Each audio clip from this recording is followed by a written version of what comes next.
Great.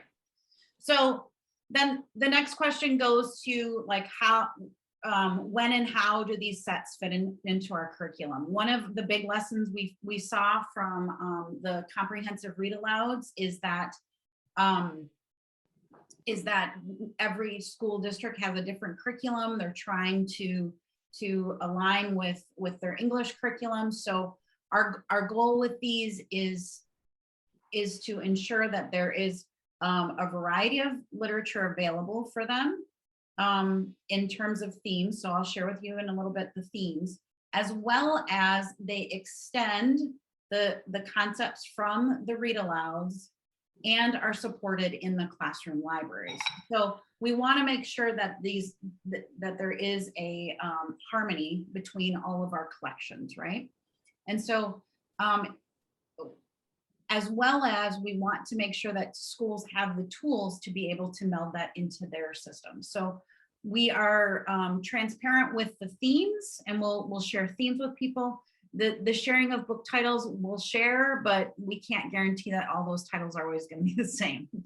And we also don't necessarily want people to get attached to it. And actually, that Bert brought up the fact of the expansion packs, or the new books in the collections, is exactly what we want to promote. And we want to promote that because the new titles that are out are more relevant to our kids, and they're, all of the great things about having a new title. So so we also want people to look at these collections for the themes, not necessarily the book titles within.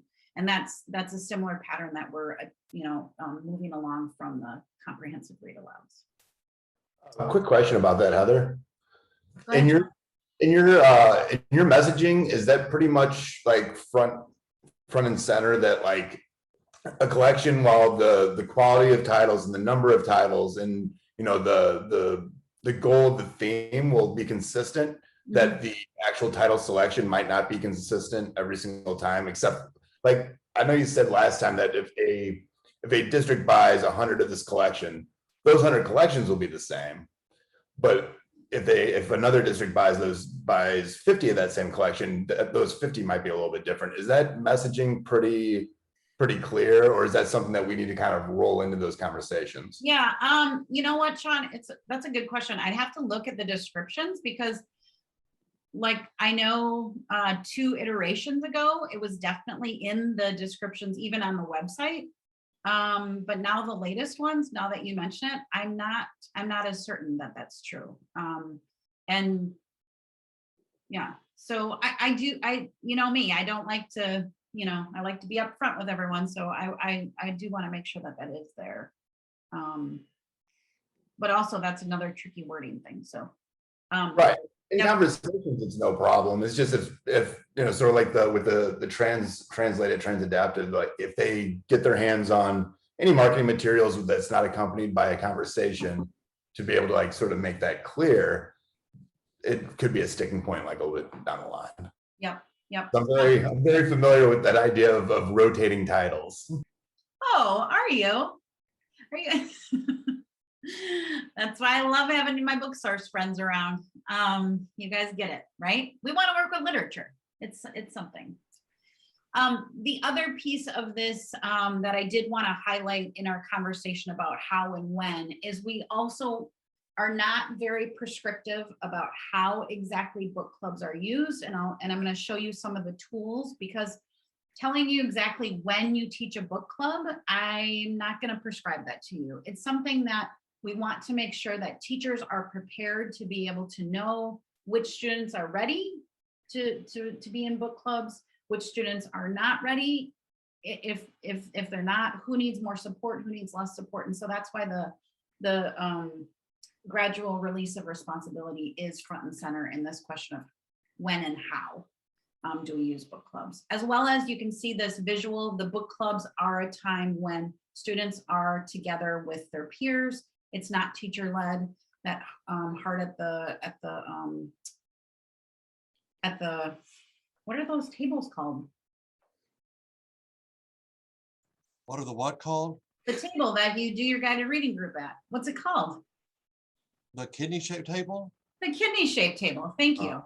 I thought kidneys, but then I was like, is that, am I thinking of Vegas? No, okay. The other thing, let's just talk about book clubs for just a second.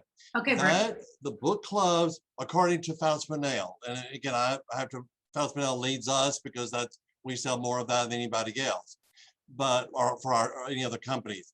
But We the got you. book clubs are chosen by the students. The teacher is going to present these books, and then kids will choose those books based on what they want to read about. Mhm. And so they're not leveled, they are about student choice.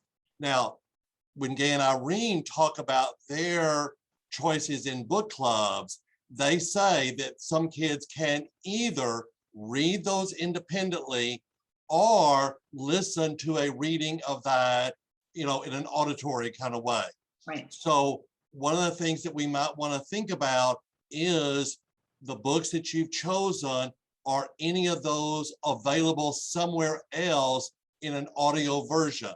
Or is the teacher having to read that, you know, to the kid or whatever? But that's just, and again, Faust Manel do not give them, they just say that it's about the conversation, and that books could be read independently or could be listened to, and you figure that out on your own. So just sort of be aware of, are the books that you are putting in the book clubs, are they available anywhere else in an audio version?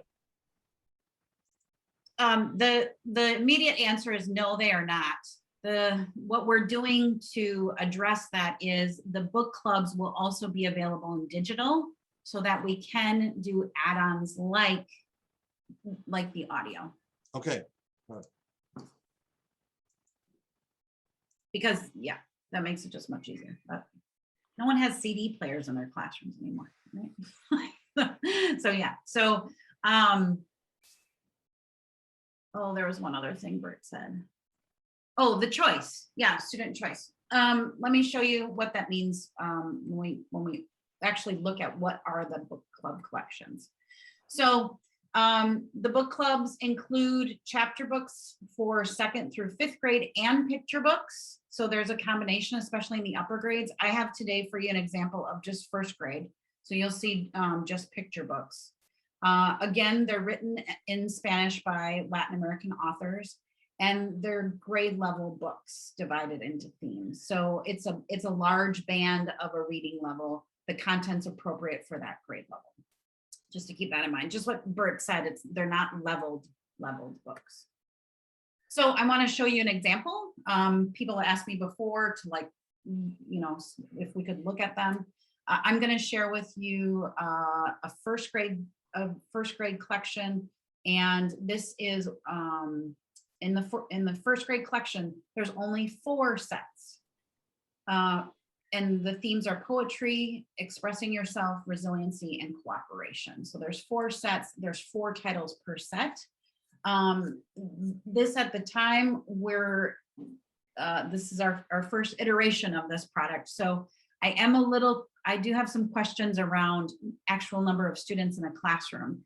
I'm very used to there only being no more than 20 kids in a first grade classroom, but I know that is not the norm across the United States. So I'll take your feedback on that as well, if you guys have other comments, or you know, your customers have other comments about that. So I'm going to pause the presentation. I'm going to move over to the boxes.